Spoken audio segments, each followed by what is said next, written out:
Nous allons ensemble réaliser le branchement de la pod ou porte à ouverture à distance.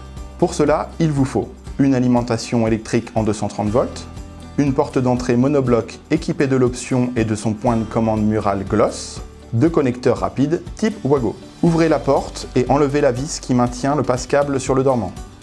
Ensuite, déclippez la connectique grise supérieure. L'ensemble des raccordements entre la porte à ouverture à distance et son point de commande mural Gloss sont effectués avant de mettre la pod sous tension. Le non-respect de cette consigne pourrait entraîner le blocage de la crémone avec l'impossibilité de verrouiller la porte. Pour toute particularité ou point d'intention, se reporter à la notice de pause. 3 câbles identifiés par des bagues A, B et C partent du dos du dormant de la porte à ouverture à distance et doivent être raccordés au point de commande mural Gloss. Tous les câbles doivent être gainés selon la norme NFC 1500. Le câble de la gâche haute est repéré par la bague A. Il faut relier le point de commande Gloss comme ceci. Le fil blanc au bornier 9, le fil vert au bornier 10.